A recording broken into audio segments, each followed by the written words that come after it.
예, 그래서 뭐 자기가 모르면 그때는 이제 상식선에서 판단해가지고 자기 가치관에 따라서 이렇게 하면 되겠죠. 그래서 뭐 그게 틀렸다고 해서 뭐 아니 뭐 너 같은 생각을 하는 사람은 절대 노무사가 돼서는 안 돼. 과락을 주겠어. 이럴 채점자는 없습니다. 네. 그렇기 때문에 그렇게 해주고, 다만 이제 대법원 판례는 명확히 있는 사안이기 때문에 뭐 이제 아무래도 대법원 판례가 있는 쪽으로 해서 이렇게 상당 인강인이 이기라고 볼 수 없기 때문에, 그러니까 그 얘기는 공제를 못 한다는 얘기잖아요. 퉁치지 말라 이거예요. 네. 그렇기 때문에 이 중간 수익 공제에 들어가지 않는다라고 결론을 내주고 이 판례에 대한 내용을 이렇게 해주면 되겠죠.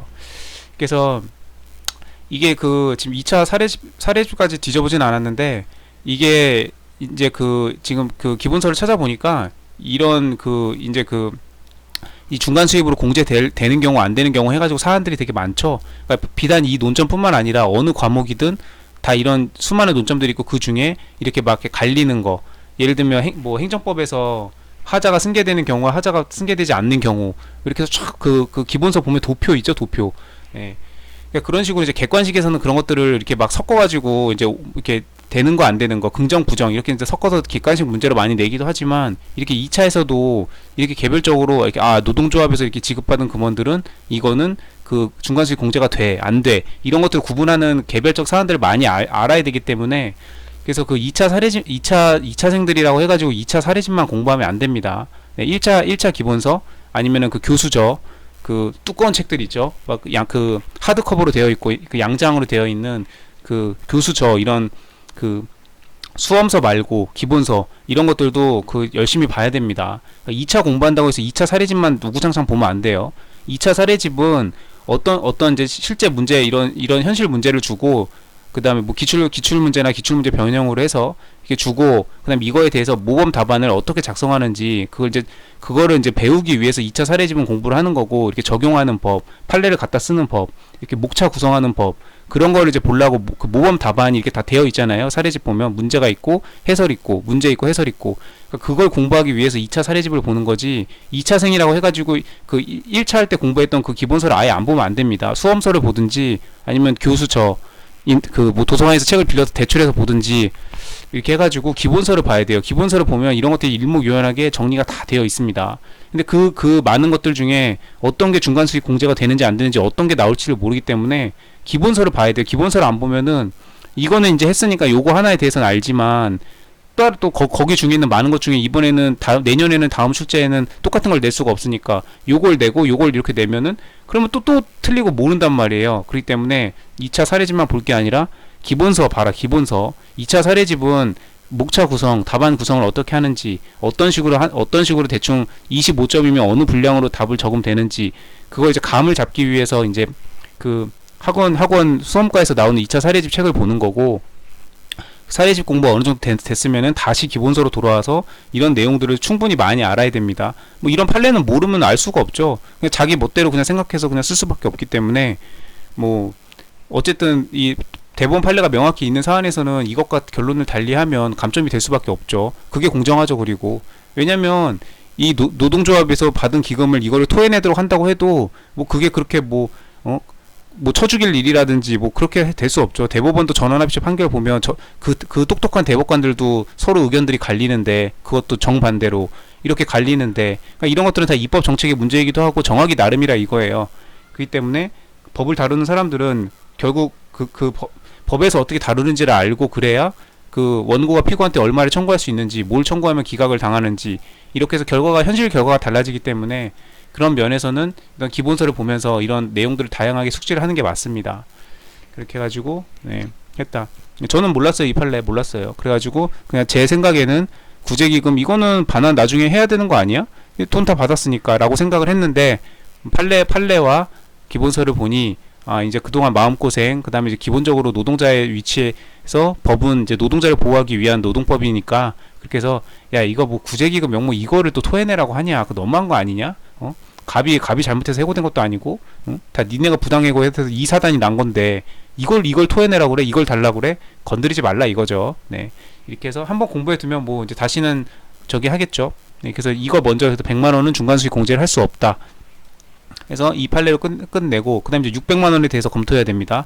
자, 600만 원은 다른 회사에 가가지고 B 회사에 가서 딴 살림 차려가지고 해고 기간 동안 임금을 받은 거예요. 그럼 일단 기간은 대응하죠. 네, 이런 판례가 있습니다. 기간 대응하는 기간이어야 된다고.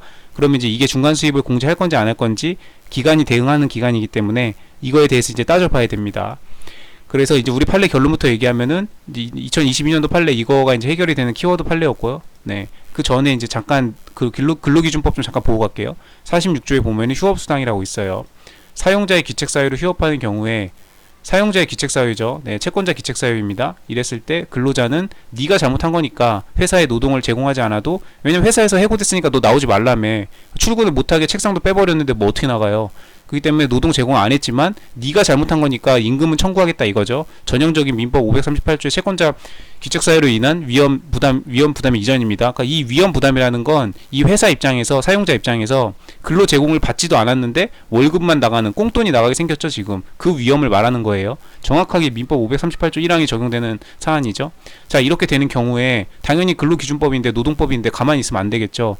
그래서 이렇게 돈을 지급하도록 하고 있습니다. 휴업 기간 동안. 자, 이건 지금 해고는 아니에요. 귀책사유로 휴업하는 경우죠. 근데 이 규정들을, 이 취지가 뭐냐, 사용자의 귀책사유로 뭐 사용자가 뭔 잘못을 했든 아니면 뭐 경기 상황이 어려워, 뭐 많은 상황이 있죠. 이거는 자본주의 경제사회니까.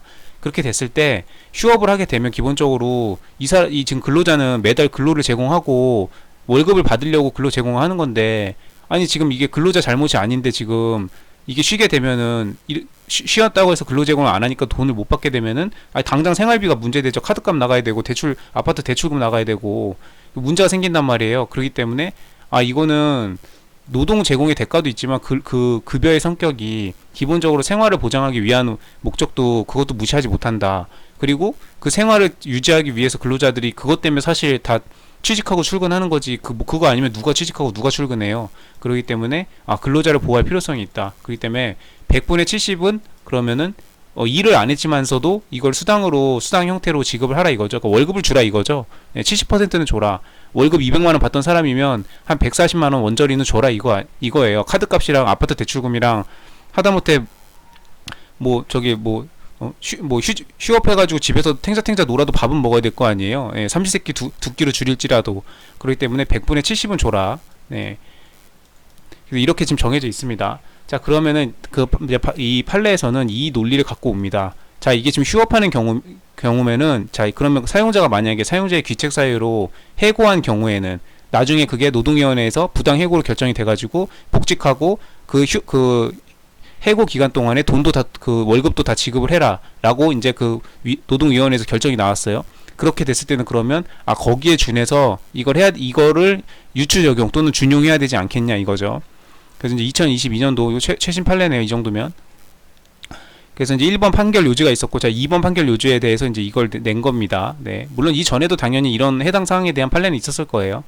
자, 해고 기간 동안의 소급 임금에서, 이제 소급 임금입니다. 소급해가지고 해고 기간 동안의 임금이 1,800이니까 이거를 계산해서 노동을 제공하지 않았지만, B 회사 가서 딴 살림 차렸지 A 회사에는 노동 제공하지 않았잖아요. 네. 그렇지만 이 1,800을 이제 주겠다. 그렇게 했는데, 다만 이 중간 수입들을 어떻게 할 거니, 그거에 이제 공제하는 방법이라고 판례에 이렇게 뻔히 나와 있습니다. 상고 이유 1로 나와 있고, 사용자의 기책사유로 이렇게 된 다른 직장에 종사해서 이익을 얻은 경우에는 민법 538조 2항에서, 그러니까 1항에서 채권자 기책사유로 인한 그걸 해서 채무자는 그러니까 급여를 그러니까 노동을 제공하지 않았음에도 불구하고, 자기 의무를 다하지 않았음에도 불구하고 채권자가 기책사유니까 채권자에게 급여를 지급해달라라고 할 수 있다는 게 538조 1항이었습니다.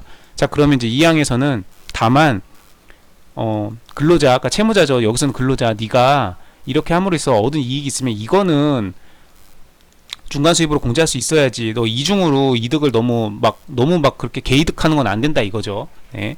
너가 부당해고 당해서 그런 점은 알겠어. 그래서 보상 다 해주잖아. 원직 복직시키고 너 근로를 제공하지 않았으면 또 돈까지 다 쳐주잖아.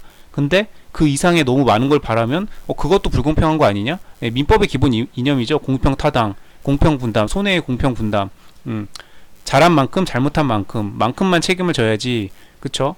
그런 게 기본 원리이기 때문에 너무 그렇게 막 할 수는 없다. 그래서 그러면은 중간 수입으로 공제할 수 있다는 얘기는, 회사가 그러면 해고 기간 동안의 월급을, 네, 이거 꽁돈 나가는 거죠. 그냥 회사 입장에서는 부당해고한 대가로 꽁돈 나가는 거지만, 이런 것들은 그러면 차감을 해서, 공제를 해서, 예, 회사에도 너무 회사가 손해보지 않게끔 보전을 해줄 필요성이 있죠. 그래서 공제할 수 있다는 건데, 다만 그 임금 중에서